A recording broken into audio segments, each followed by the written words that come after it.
Hey guys, it's Krystal, and let's take a look at Final Cut for iPad.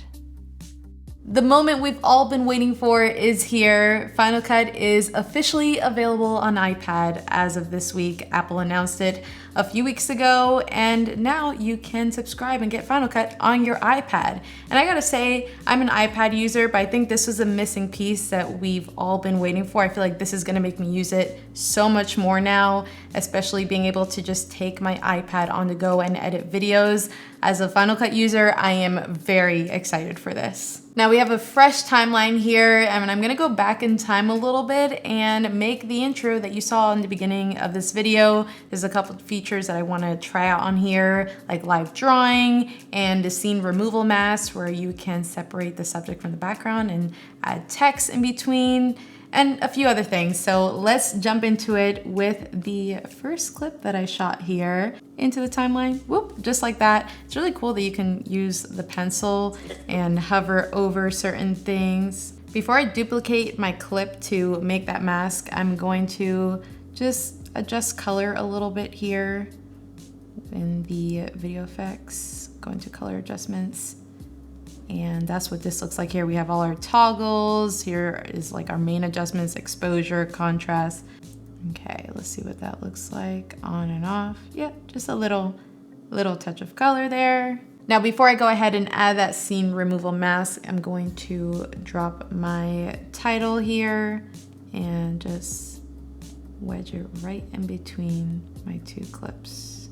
After adjusting, you can reference the scene to remove. We did last frame and -1 second. And yeah, it did a great job of keeping that title there behind me.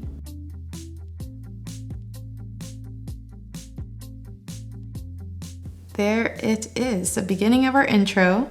Now I want to try live drawing, and that is where I'm gonna bring in the pencil. You can also use your finger for this, but I'm gonna get really precise with this. All of our drawing tools are pretty similar to what you're used to if you draw notes, or if you've ever taken a screenshot and scribbled something on.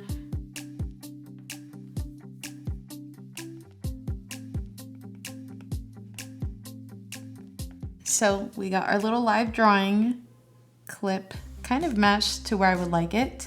Might tweak that a little bit. Let's say I wanted to select the smiley face and make it yellow, or any color I want in the spectrum, probably like a brighter yellow. This is something that I've always wanted on iPad, and I kind of have done this in the past where I would go into Procreate and create a little video clip on there with a drawing, but now you can do it straight in Final Cut.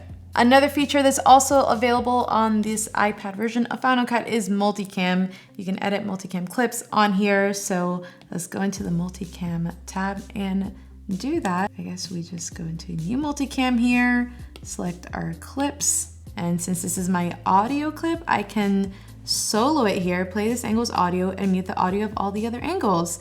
Perfect, that is exactly what we need since that is our audio clip. And now I can just play on here.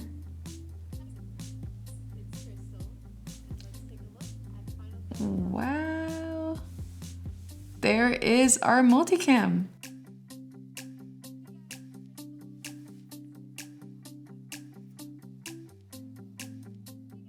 Wow, just like that, Multicam edited just by tapping the screen. Now, voice isolation is a feature that I really love and pretty much use in every video with Final Cut for Mac, and you also get it on the iPad version as well. And actually, the refrigerator in here just kicked on, so if I stop talking, you'll hear that humming in the background. And now with voice isolation turned on, way better, that humming is pretty much removed. Now for a more extreme test, I'm gonna turn on the air purifier in here, so we're gonna make even more noise.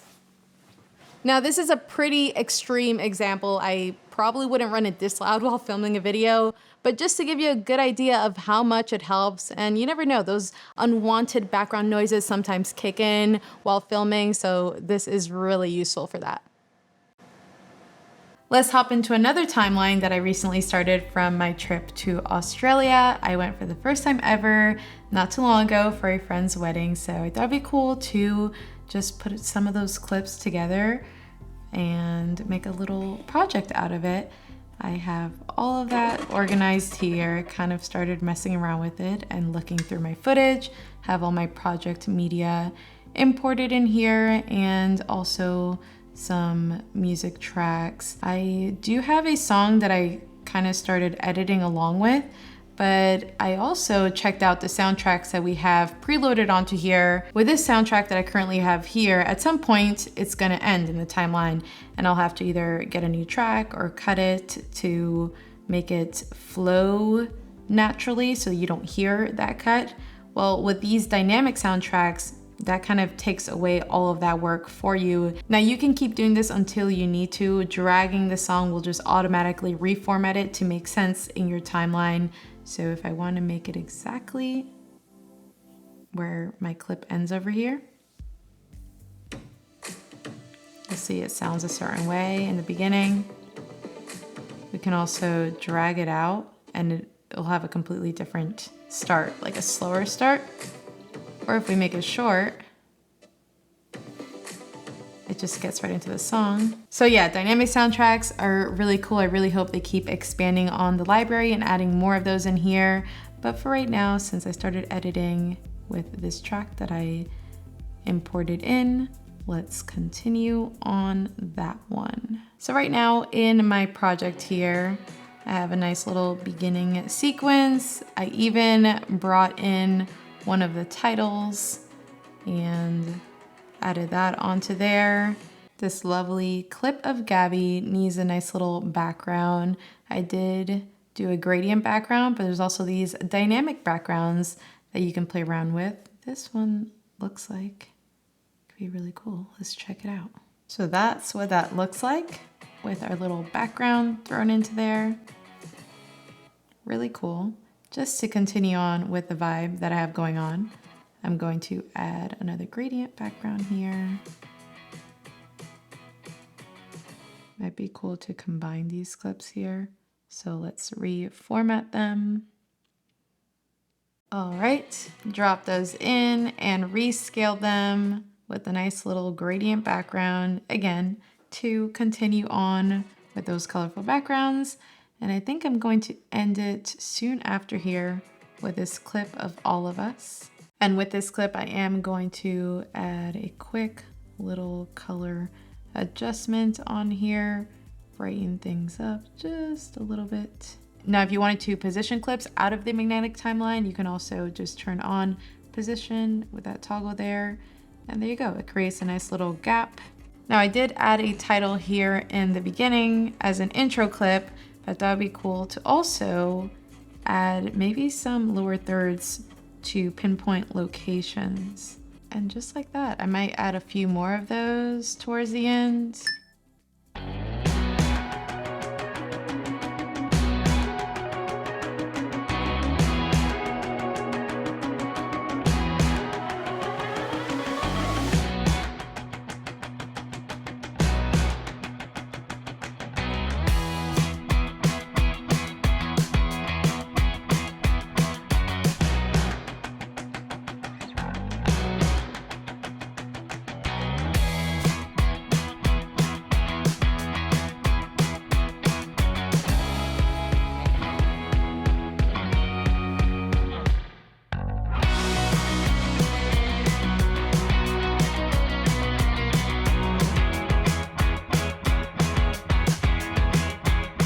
So there's my initial look. I probably will tweak a few more things here and there, but so far this has been really fun to use. Definitely going to change the game when it comes to editing, especially because you don't need much other than your iPad. You can literally do everything on here. You can even record straight from your iPad and right into Final Cut through here. And along with Final Cut, Logic was also released for iPad. I started messing around with it with Gabby, so if you guys want to see a full video on that, let me know in the comments below. Also, let me know if you guys are going to be checking out Final Cut for iPad, and let me know what you guys think. Thank you guys so much for watching. Don't forget to subscribe, and hasta luego.